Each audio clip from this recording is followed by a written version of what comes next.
everybody. Maurice, good to talk with you guys. In the recent weeks, one of the questions that I've been answering a lot from clients here locally and around the country is how do we realign? How do we reconnect? This whole crisis and sending folks home has created a lot of silos. There's a lot of miscommunication.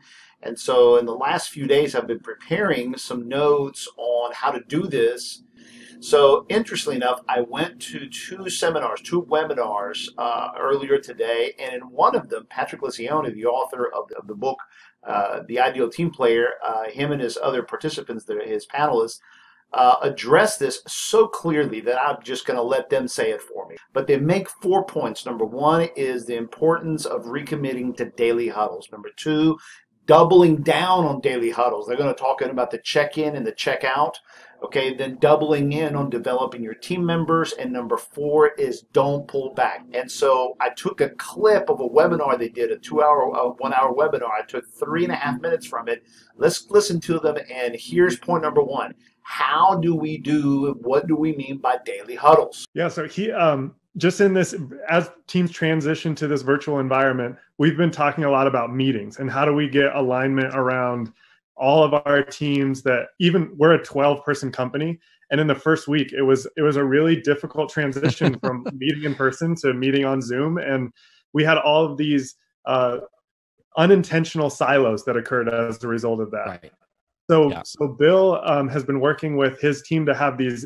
We've always advocated for a daily check-in, so a quick 10 to 15 minute or 5 minutes in person, but it tends to take a little bit longer on Zoom. But a quick little check-in in the morning. And he instituted this thing that we haven't ever done before, a check-out, meaning at the end of the day, they're going to realign, regroup, talk about what they accomplished during the day, get realigned before they even leave work for the day.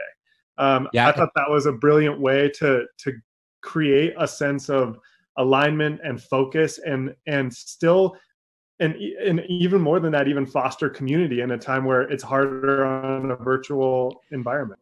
Okay, now with business changing so drastically and us getting up-to-date information almost in every 48 hours, a daily huddle right now sometimes is not enough. So they point out the need for a double daily huddle. Here's what that means. And in a situation like in the last couple of weeks, I mean, we have found we need to have shorter, tighter, and more frequent meetings. I mean, we're doing a lot more, but this idea of like, let's just make sure as a team, we're checking in the morning so we're clear on what we're focused on and checking in the afternoon before we head out in the day.